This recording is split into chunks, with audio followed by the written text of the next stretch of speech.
did. Are you going? Yeah, we're gonna have to leave in like 15 minutes. It's gonna be a shorter briefing. They said they're gonna keep the briefing going. Oh, I didn't miss that.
Okay, good to know.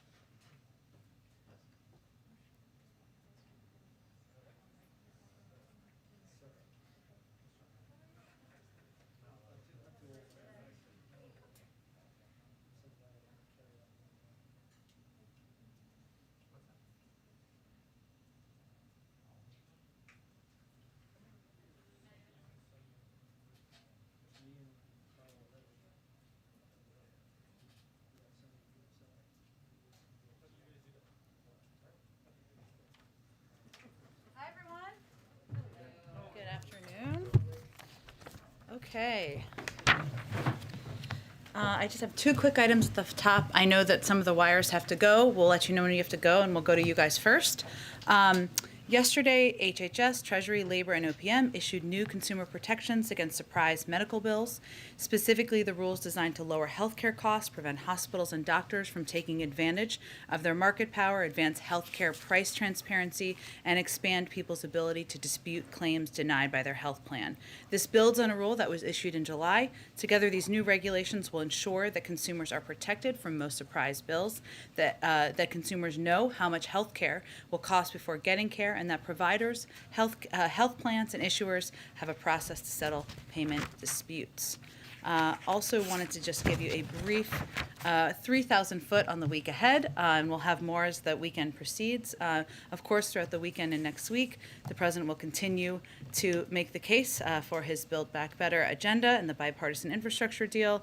Also, he will be working with the Senate on the debt limit after Republicans voted twice this week to default. And toward the middle of the week, the President will travel across the country to make the case for his Build Back Better agenda and to discuss his administration's work to increase COVID-19 vaccinations, defeat the pandemic, and build an economy that works for all. Next Friday is, of course, Jobs Day. You can expect he'll deliver some remarks on the economy, and as always, we'll provide you with more details as we have them. Zeke, why don't you kick us off? Thanks, Jen.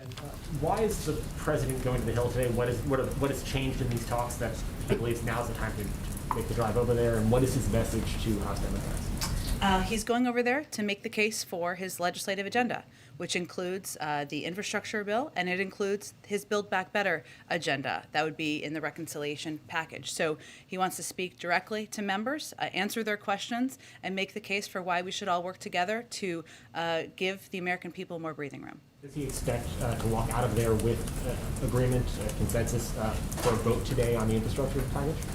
I'm not going to make a prediction of whether there will or won't be a vote. I'll leave that to Speaker Pelosi to determine when she will call a vote. But he's making the case. He believes it's the right time for him to go up there. These are his proposals. These are his bold ideas. This is his plan that he's outlined to not just rebuild our roads, our railways, and bridges and put millions of people back to work, but also to make child care, elder care, pre-K more cost-effective, to address the climate crisis, and he wants to make the case directly to members. You mentioned a few of those proposals that are in there. Senator Senator Manchin has been calling to means test some of those new proposals. Is that something the president is open to? Is that on the table? Is that the substance of what is being hashed out right now? I wouldn't say that's the substance of what's being hashed out right now. There's a lot of topics that are being discussed right now between a range of members, including Senator Manchin.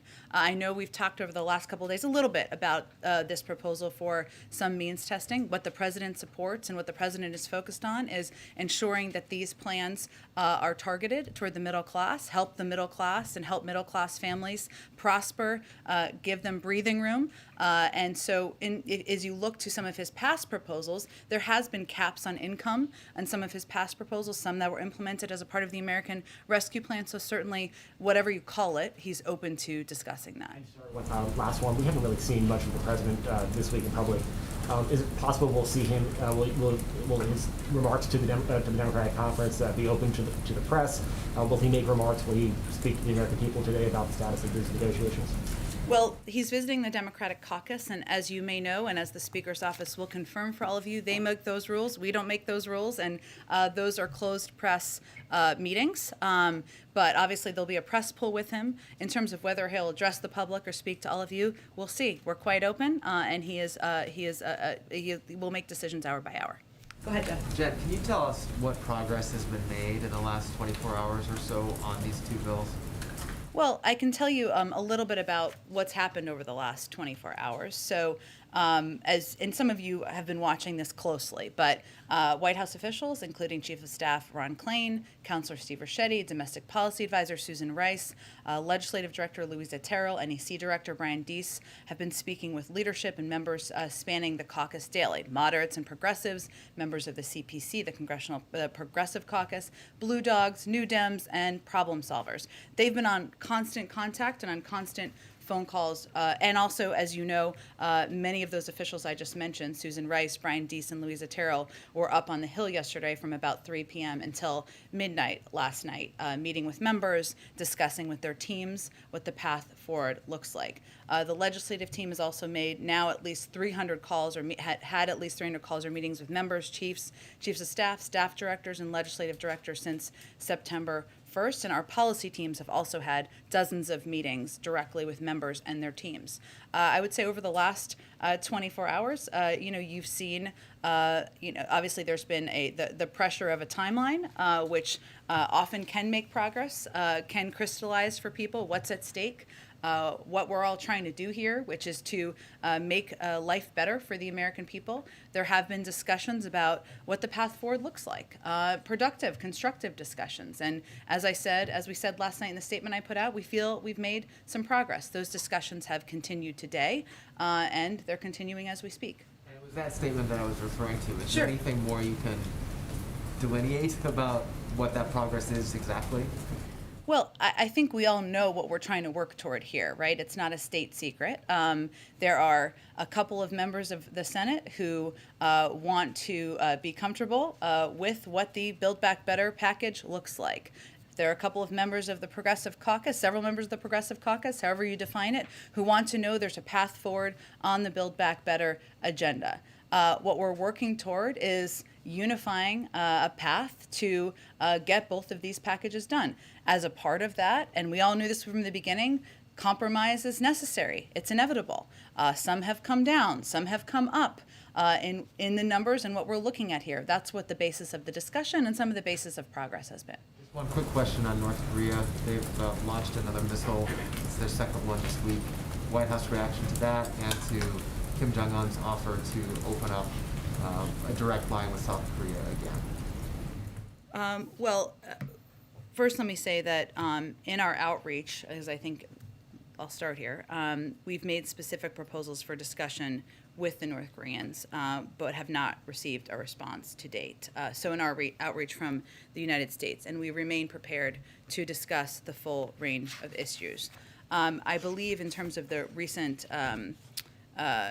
incidents, missile launches you referred to, we're of course aware of these reports. We're assessing the specific nature of these launch events. I think we've put out statements from the Department of Defense and others in response to them in terms of potential discussions between the North Koreans and the South Koreans.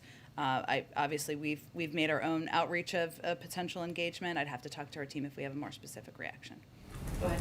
Oh, I promised I'd go to the wire, so go ahead. Okay, progressives have said they want a Senate vote on the reconciliation before they vote for the infrastructure package, and since that's not happening today, what sort of assurances can you offer progressives? I'm not sure I'm following your question. That progressives want, assurances that the reconciliation package will pass, if they also take a vote on the infrastructure package. So what assurances can the White House offer Well, progressives? that's exactly what we're working through. One, we don't know what the vote schedule is or isn't today. We leave that to Speaker Pelosi. As I said yesterday, and I'll just reiterate now, it's 2:50 in the afternoon. There's plenty of hours of time left. It is not a secret. We know exactly what we're trying to accomplish here. Exactly as you've stated is something I've stated many times from this podium. There is a desire and an interest from some members of the Democratic caucus to understand what the path forward looks like on the Build Back Better agenda. A proposal and agenda the president has proposed. That's what they're looking for, an assurance that there's a path forward on that. They feel the keys to that is ensuring that there are enough votes to pass that in the Senate. With the support of Senator Manchin and Senator Sinema. That's why the president has been so focused on working with them and having discussions with them about finding a path forward. If there was a deal, you all would know there was a deal. But that's exactly what we've been working toward and working through over the past several days. Go ahead, Kelly. Is this a trust exercise today where the president is going to try to get progressives to trust that perhaps something like a framework short of a full vote should be acceptable? The president is not going there to litigate the legislative path forward. He's going there to make the case for how these two packages can help the American people. He'll, of course, answer questions, and I'm sure that will be a part of the important engagement he has while he's on the Hill.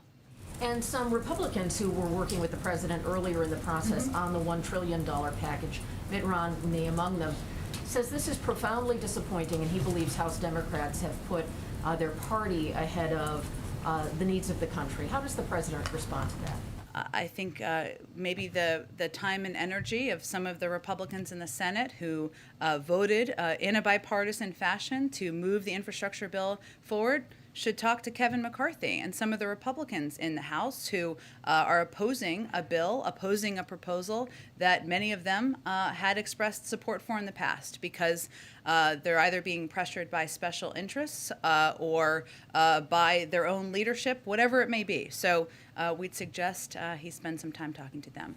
Go ahead. Jen, our reporting is that the final agreement could come in at around $2 trillion. Is that somewhere the White House is comfortable with? Is that where you're trying to land this? Look, I think I'm not going to negotiate from here, obviously.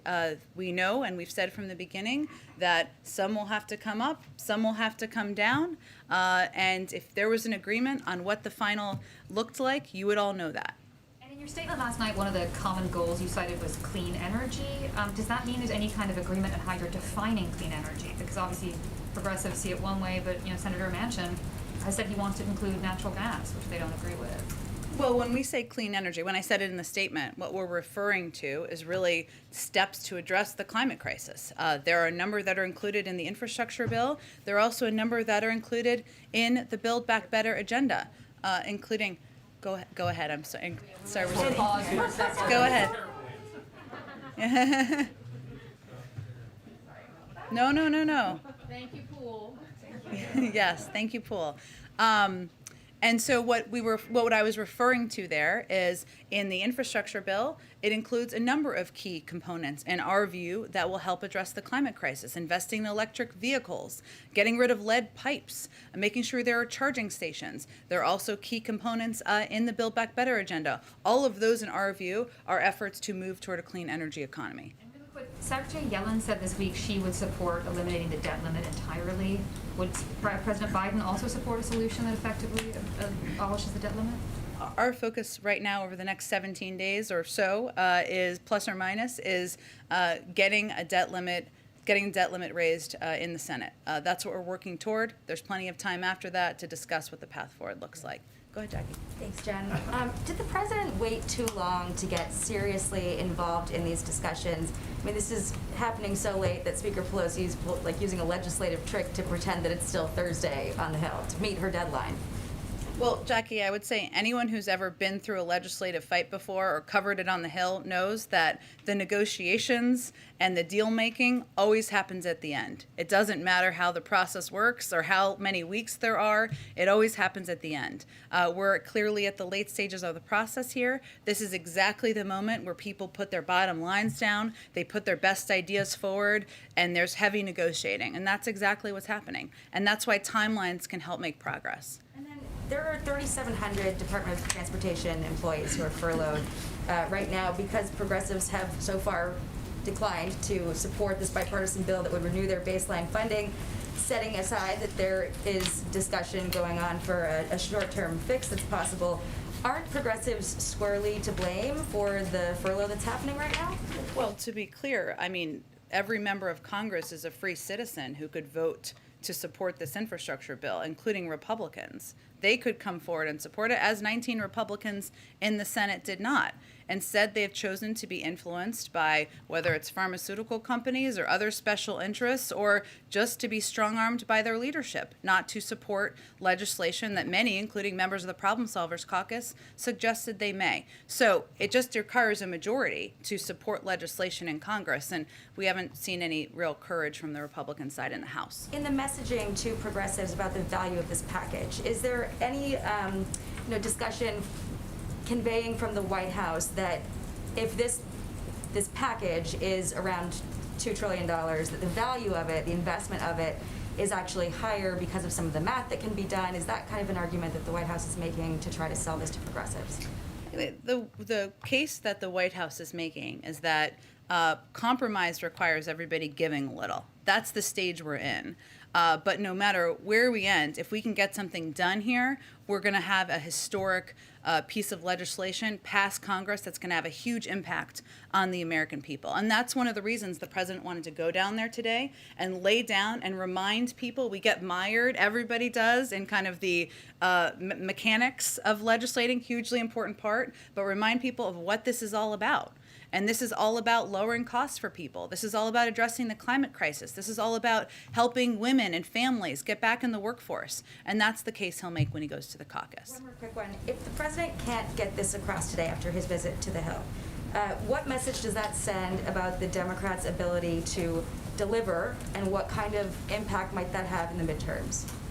Well, I think what's happening right now is there's healthy debate, discussion, and disagreement about the specifics of the path forward. And that's not a sign of dysfunction. That's a sign of Democrats primarily at this point, that we welcome Republican support in the House, trying to work together to get things done for the American people. That's how legislating happens. So he's going up there because this is his agenda. This is what he has proposed. He feels passionately about getting both of these pieces of legislation done, and he wants to speak directly to the caucus about that, and he feels it's exactly the right time to do that. He also feels that disagreement, debate, litigating components of numbers or how much is going to get a little more than the other, that's democracy, and that's a healthy part of the process too. Go ahead. Yeah, you said at the top that the president next week will make his case for the Build Back Better agenda and the bipartisan infrastructure bill. Is that a concession that it is not going to get done this weekend? No, bipartisan it's a conveying that the president's going to have to continue to go out there and make the case to the public about what is in these packages, no matter when it passes.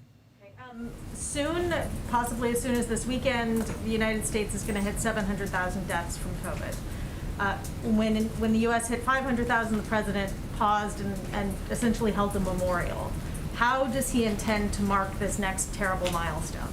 And also, what responsibility does he feel for the last 200,000 deaths? Well, look, I think as the president said many times, he feels incredible responsibility for everything that's happening in the country, including our ongoing fight and battle with COVID-19. That's why he is focused on this as his number one priority since the first day he came into office. I don't note that we've saved, according to outside experts, tens of thousands, hundreds of thousands of lives because of the actions his administration took, including at this point, I think we're at 77 or 78% of the public having received at least one vaccine. Obviously, we'll all take a moment to pause when we hit 700,000. That is a striking, horrifying number of lives lost to a pandemic. People who lost loved ones, parents, grandparents, children in many cases. In terms of what the president will specifically do, I'll have to get back to you on when we have more on that. Go ahead. Back to the president's trip to the Hill. You said he's going to make his case for his agenda, but is it also his way of saying enough is enough? This is time to come together now? Well, certainly he's going to make the case for why it's important that everybody come together and move forward on both pieces of these legislation so we can deliver for the American people. I don't think the president is going to say enough is enough. That's not really his vernacular, but he feels it's important now to go directly, go to the Hill, go to the Democratic caucus and make his case directly, answer questions, and certainly talk about how we can work together to make the lives of the American people better. Following up on Kelly's question, there does seem to be a lack of trust. Like you said, progressives are looking for assurances that there's a path forward, that the negotiations are going to continue on the reconciliation bill. How do you govern if there's a lack of trust among Democrats? I don't know that I wouldn't put it in those terminology as a lack of trust. I will leave that to members of Congress to describe how they feel about each other. There's a diversity of views and opinions within the Democratic caucus. We know that. We welcome that. That's a healthy part of having a party, a healthy part of having a democracy. What we know is that the president has worked with members of this caucus to get the American Rescue Plan done, to move his agenda forward to this point, and that when we're talking about this stage in the process, a pivotal stage in the process, where we're litigating details, where we're having debates about key components of two historic bills that will change the lives of millions of people, it's healthy to have discussions. It's healthy to push. It's healthy to be out there advocating for your point of view. And I think there's a misunderstanding of how democracy and policy making works when you suggest otherwise. Not you, but anyone. Just following up again on the climate change stuff, is the president's goal still to end fossil fuel subsidies? That's his goal, yes. Go ahead. Jen, the president spent most of his week doing his negotiating behind the scenes here at the White House, in meetings, on the phone. Today, he's making a very public trip to the halls of Congress. So why the change in tactics? Is this a make or break moment? This is a moment where he feels it's exactly the right time to go to the caucus and make the case for why it's important to work together to get this agenda done. He wants to go back to the substance and talk about how the components of each of these packages will make a difference in people's lives. And he wants to have an engagement and a back and forth in person, which, as you can all note, he's had a lot of people here come to the White House. He loves that in-person engagement, and it's an opportunity to do exactly that. When there will be a vote, when there will be a deal, there's a lot of work going on behind the scenes about that. This is just his own effort to make his case directly to the caucus. Is he trying to send a message by literally meeting members physically where they are? And what message would that be? That's my question. I think I wasn't sure what you were asking. I think he was in the Senate for 36 years. You know, he is making clear that if they partner together, if we work together, we can get this done for the American people. And going to their caucus meeting, something, by the way, he did in the Senate. It's not unheard of. It's something presidents have done in the past. Is a way for him to go and make the case for his agenda. As I said earlier, these are his proposals. This is something he passionately believes in, both pieces of legislation. And so it's absolutely right for him to go to where they are and make the case for both. And one last one. During most of the day yesterday, it was quite clear that the votes were not there for this infrastructure bill to pass. And yet we saw White House officials and the president working throughout the day to try and cobble together the votes to pass that legislation last night, only to see the inevitable happen with the speaker delaying that vote. So what, in the president's view, did that work yesterday accomplish, and was it worth it to try and push for that bill to be passed on that arbitrary timeline? Well, if the speaker were standing here, I wish she was. She's invited anytime. She would tell you it wasn't inevitable, and that when you legislate and when you are working with a small margin, which she is, in Congress to get something done, that timelines, self-imposed deadlines sometimes can help crystallize for people and help you make progress. And we think it did exactly that. As we said in a statement last night, we're not quite there yet. We're still working toward it. That remains the case today. Go ahead. Yeah, Jen, thanks. What more can you tell us about these trips next week that the president is making? Can you tell us what states or locations they are? Is this a multi-day trip or just one day? think you said middle of the week. Yeah. And the fact that the president is going on the road, so to speak, is this a sign that he has struggled to sell this plan so far to the public for you to do this at this point? Well, I don't have the details yet. I understand why you're asking, but I wasn't trying to be secretive about them. We're still trying to finalize all the specifics. We may have more by the end of today or first thing tomorrow morning. As soon as we do, we'll make them available. It's going to be at least 1 day, maybe 2 days of travel next week if we can finalize all of the details. Look, we know that the components of these packages are quite popular, and I went through this the other day with the American people. If you look at the child tax credit, if you look at universal pre-K, if you look at elder care and ensuring that elder care is something that can be cost effective and achievable, being able to cover it for people, and also making sure our roads and our rails and our bridges are rebuilt, also very popular, as is addressing the climate crisis. But he also recognizes that he needs to be out there conveying to the American public why this matters to them, even if they like different components of the package. So this is something he's committed to doing. You'll see him doing over the coming weeks and months. We made an assessment, because there's almost nothing more valuable than the time of the President of the United States, that in this week, when we were in a key period of negotiating and having discussions with legislators, specifically a couple of members of the Senate, that his time would be best spent here in Washington, being available, meeting with people, and having phone calls. But we'll see. He'll do that next week too, but he'll also be on the road. Will these trips be in what we think of as swing states, or maybe even the states of some of the senators who haven't gotten on board yet, say maybe Arizona? He's going to be, I understand your line of questioning. We'll get your advice. Right. What does it rhyme with? I understand your question. Look, he's not going out to the country to do anything more than communicate with the public about how Democrats are working together to make their lives better. And I expect we'll have more details on the next 24 hours about where. Go ahead, Karen. Thanks, Jen. You've said a couple times that timelines help make progress and that self-imposed deadlines also make progress. In all of the meetings this week between White House staff and the president with lawmakers, was the White House explicitly telling progressives to hold their ground on not having the vote or not voting for the BIF until the second part? And was the White House also saying to the moderates, keep pushing for a timeline in order to get to that point that we got to yesterday? So we're renegotiating against ourselves? What were you actually telling both, continuing on these paths Karen, can actually bring progress? It's a good question. I know there's been some reporting out there. I can assure you there is no moment in time where any senior member of this White House was arguing for anyone to vote against a piece of the president's agenda. What is also true is that we have been communicating with such a broad range of members from across the caucus that often we know where different parts of the caucus stand. And so we have been in many ways liaisons along with leadership to convey this is where this group stands, this is where that group may stand, and conveying so that we can help reach a unifying point and get across the finish line. And the vast majority of that, without all the specifics, is very much known publicly, right? There's a group who have been out on television and out very publicly, and your colleagues on the Hill asked them good questions, who have conveyed we absolutely need to have a clear path forward on the Build Back Better agenda in order to support the infrastructure bill.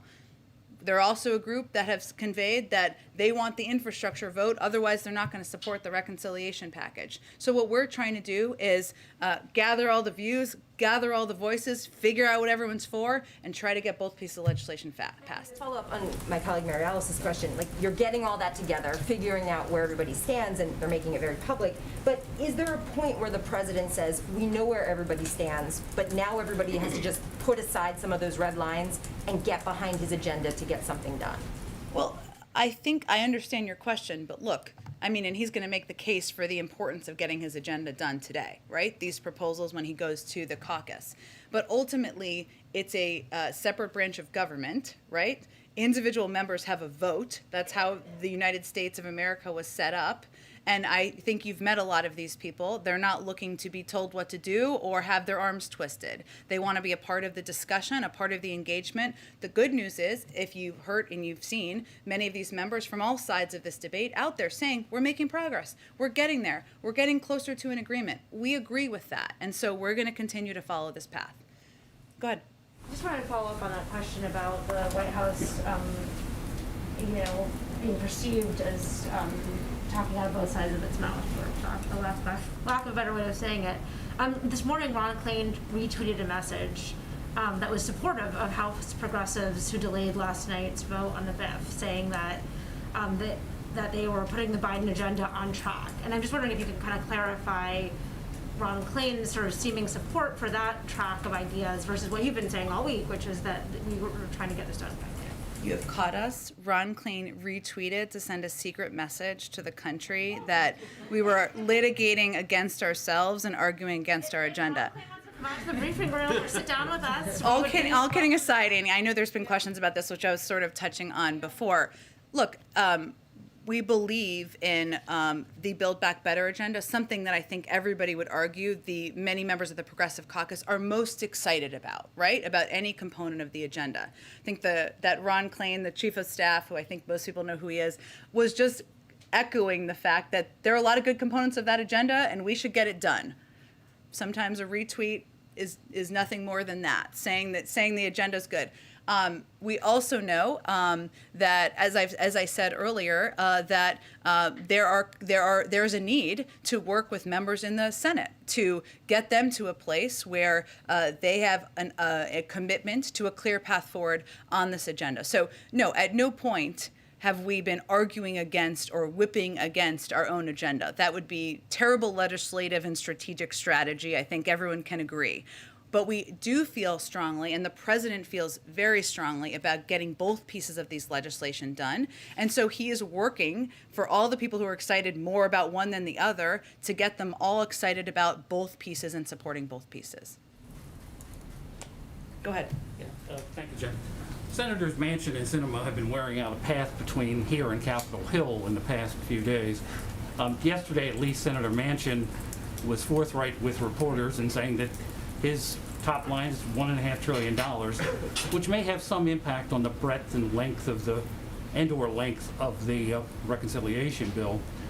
Does the president have any idea what Senator Sinema wants out of this? We'll let Senator Sinema speak for herself. But does he have an idea of what she We'll wants? let Senator speak for what she wants. Go ahead. Thanks. You just said no matter where we end, if we can get something done here, we're going to have a historic piece of legislation. Are you slightly moving the goalposts there and maybe cushioning for the result being something that previously would have been thought as a disappointment, but now it's just historic anyway? Well, first of all, I think we know that as I've said many times, that compromise means that some people are going to come down, some people are going to come up. That's a part of what happens here. But what we're talking about is a large package that will have a historic impact on the American people. There's never been a proposal like this that's come even this close to passing that will help lower the cost of child care, of elder care, of universal pre-K, that has done what this package is proposing to do for the climate crisis. So yes, there are of course parameters for what we would or wouldn't be for, but ultimately what they're negotiating around and what members are negotiating around in good faith would be a historic have a historic impact on our economy, a historic impact on people across the country. I can do a couple more here, and then I gotta go. Yeah. On a different topic, if you don't mind. The lifting of the travel ban was going to be for early November. Yeah. That's coming up. Is there a date? It's still on track to meet early November. Just early November. That's right, and it will be done by then. Go ahead. You mentioned that everyone is probably going to have to give a little on this. Hence a compromise. Yes. Does the president have any specific policy red lines on the reconciliation bill that you could kind of lay out? I know you've done that before on previous legislation. He understands that he may not get absolutely everything he wants in this package, and others may not get absolutely everything they want in this package. But I'm not going to outline it further from here. I know we've done that in the past, but at this moment in the discussions, I'm not going to do that from here. Of the policy, you can say he's not letting anyone touch this. It's all important to him, but I'm not going to outline further detail from here at this point in the discussions. Go ahead. The New York Times ran a great story that a number of Republican senators are breaking with McConnell to sign onto the infrastructure bill. If that's so, are there similar cases with Republican House reps too? And is that one way that is Pelosi counting on their votes to offset progressives? So 19 senators did vote for the infrastructure bill and did support a bipartisan infrastructure path forward. There have been Republicans in the House who have expressed support for, interest in some components of this infrastructure bill in the past too, but Kevin McCarthy has been whipping against it. It's a good question for him as to why and why these members oppose it, but I think Speaker Pelosi isn't betting on Kevin McCarthy's caucus at this point in time. Lastly, I spoke with a few organizations that are helping migrants from Haiti, and a couple of concerns that they had were getting in complaints, accusations of human rights violations at the border, including people being refused medical attention. Another issue that was coming in was that there were many people deported that didn't have proper documentation, that were non-Haitians that were sent to Haiti, and so they're kind of dealing with that on the ground. Have you all heard any of those complaints or information? On the latter, I have not heard a single incident of that. I'm happy to check on that case. I will just reiterate that as we've been implementing Title 42 as it relates to any migrants who have been coming across the border, no matter what country they're coming from, who are coming through an irregular process. But in order to go back to a country, you typically need to have come from that country. And there are countries where some Haitians were living for a short period of time that they may have not had the proper documentation to go back to that country. So that may be, I'm not sure if that is what the issue is, and certainly that did happen in some cases. As it relates to medical care, that is something that we surged, and I think you're talking about from a couple weeks ago in Del Rio. There's no longer people under the bridge in Del Rio, but from a couple of weeks ago, we surged a range of resources, including food, medical care, and assistance to make sure that people were getting exactly what they needed. I'd also note that an immediate medical issue is also an exemption for Title 42 and something that we would work to take care of immediately. All right, guys, thank you so much. More will be here. Thank you, everyone.